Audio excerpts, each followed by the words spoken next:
Garden में मैंने बैगन लगाई है और वो मुरझा रहे हैं, कुछ कुछ पत्तियां मुरझा रही हैं।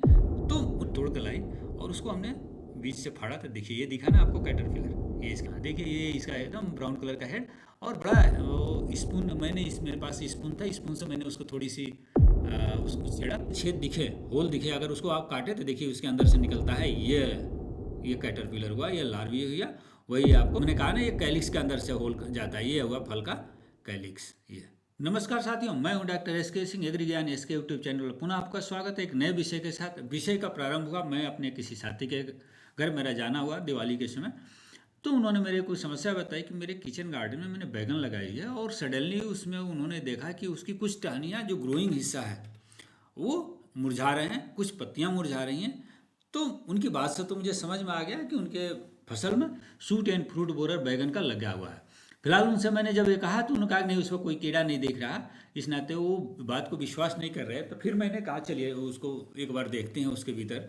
फिर मैंने वो उनके सामने एक चाकू ली और जब वो टहनी को काट कर देखा तो उसमें सूट एंड फ्रूट बोरर का क्या था, कैटरपिलर यानी लार्वी था। उन्होंने देख कर आश्चर्य हुआ कि इस छोटी पतली सी टहनी के भीतर इतना मोटा इंसेक्ट पड़ा हुआ है।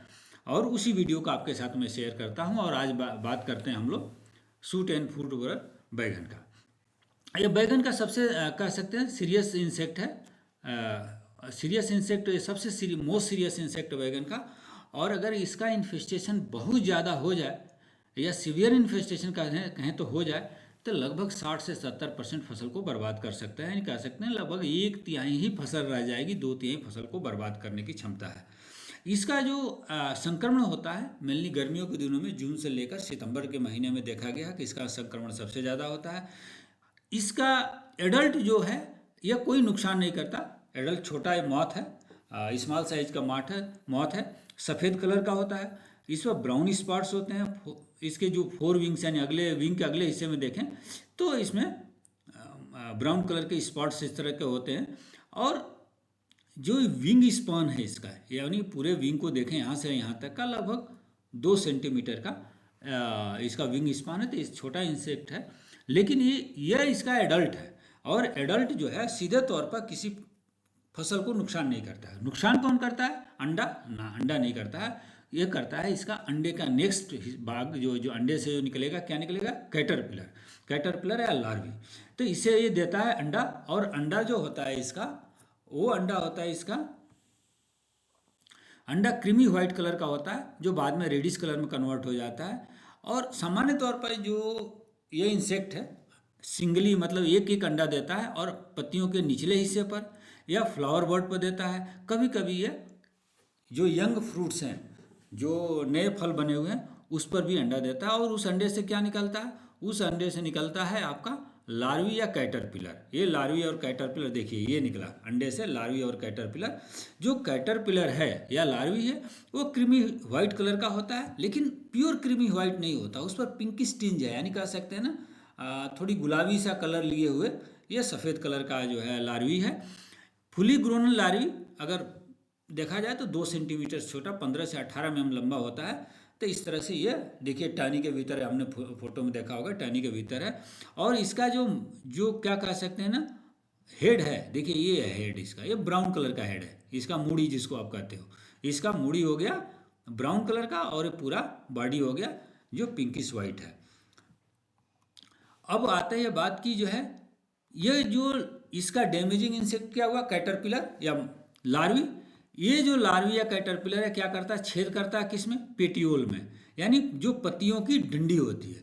जब ये पत्तियों की डंडी में छेद कर देता है, ये जो इसमें देखिए ये पेटियोल है। अब इसका सिर्फ एक पत्ती, ये ग्रोइंग शूट, ये इस पर कोई प्रभाव नहीं पड़ा है।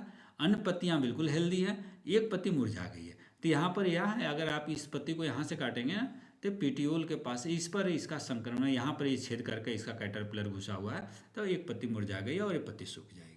तो इस तरह के लक्षण पत्तियों पर भी दिखते हैं। ये हमने पहले भी बात करी थी, किस तरह के लक्षण आ जाते हैं। यदि यंग शूट में ये छेद करे तो क्या करता है कि यंग शूट जो है विल्ट कर जाता है और ड्रूपिंग जैसा लगता है, मुरझा गया कि पानी ना मिला हो।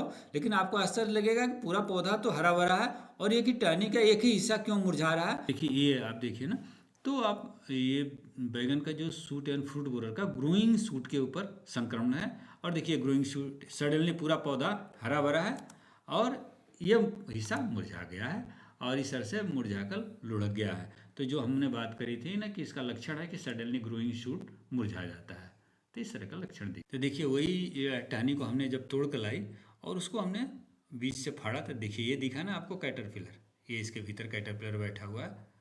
ये मुरझाई हुई टहनी थी और इसको जब काट कर चाकू से हमने बीच से फाड़ा तो निकला इसमें कैटरपिलर।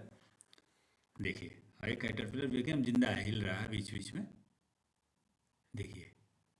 और देखिए काला काला जो दिख रहा है उसका एक्सक्रेटा है, उसके अंदर वो चूँकि सूट के जो है सॉफ्ट हिस्से को खाता है और उसी के अंदर गंदगी फैलाते रहता है पौध सूट के भीतर भीतर, देखिए।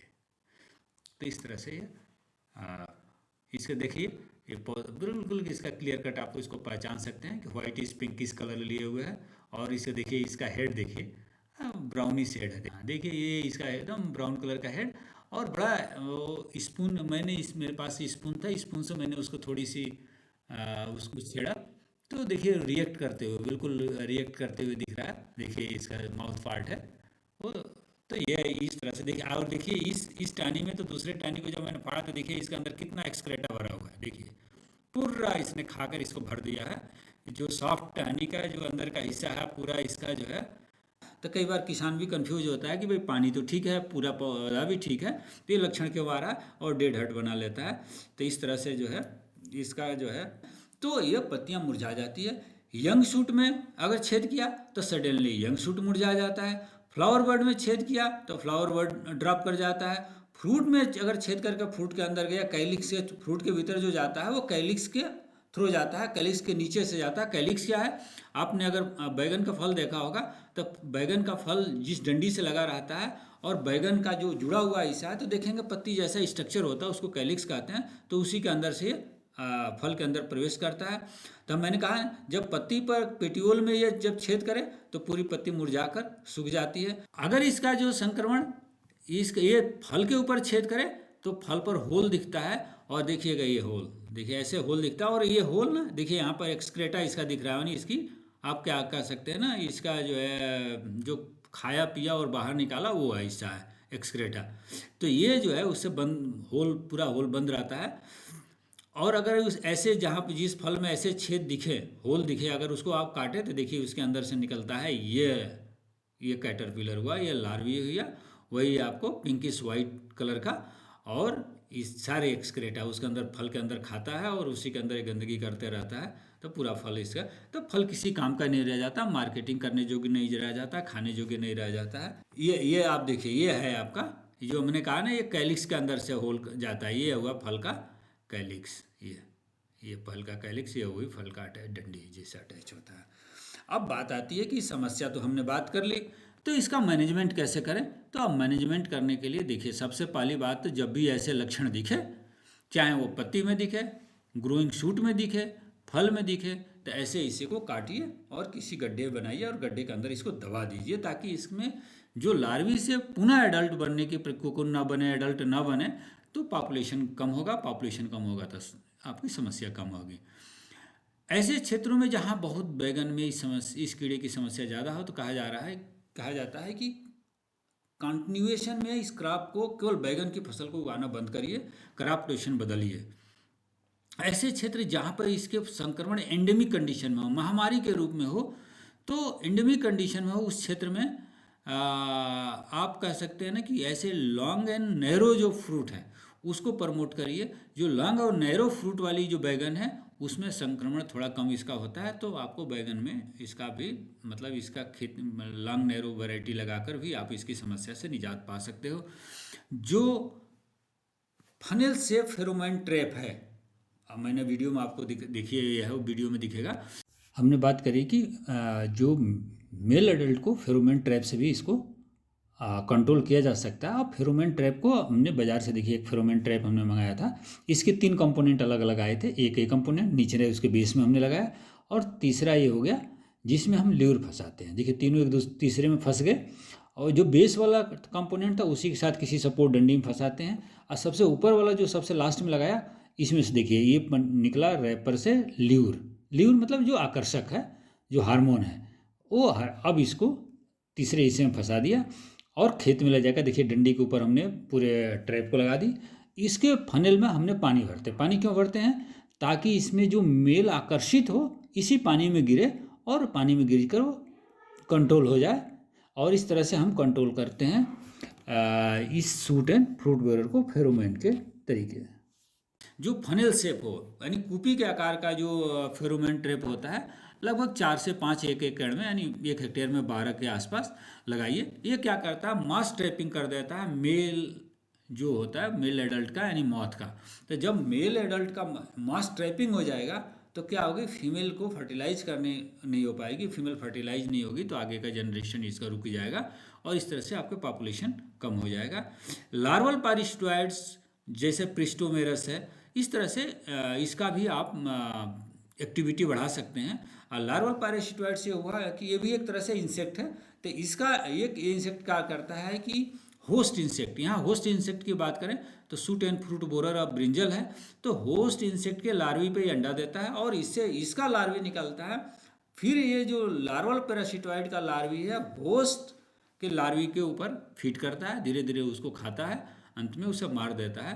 तो एक तरह से बायोलॉजिकल कंट्रोल का भी सशक्त माध्यम है, इसका भी यूज किया जा सकता है। आपको दवा डालनी है जरूरी लगता है तो नीम सीड कर्नल एक्सट्रैक्ट NSKE 5% या एजाइडिरेक्टिन 1% EC यानी 10,000 ppm का 3 ml दवा 1 लीटर पानी में घोल बनाकर छिड़काव कर सकते हैं। बहुत सेफ है, चूँकि नीम बेस्ड इंसेक्टिसाइड है तो वो कोई डर नहीं है कि इसका कंजप्शन को लेकर, ह्यूमन हेल्थ को लेकर भी कोई बहुत बड़ा नुकसान होने का डर नहीं है। तो इस तरह से आप इसका यूज कर सकते हैं। ऐसे समय खासतौर पर जब आपकी फसल तैयार हो, फल तैयार हो, मैच्योर्ड हो और उसे तुड़ाई करनी हो, चाहे घर पर कंजप्शन के लिए या मार्केट में सेल करने के लिए, तो कोई इंसेक्टिसाइड का उपयोग न करें।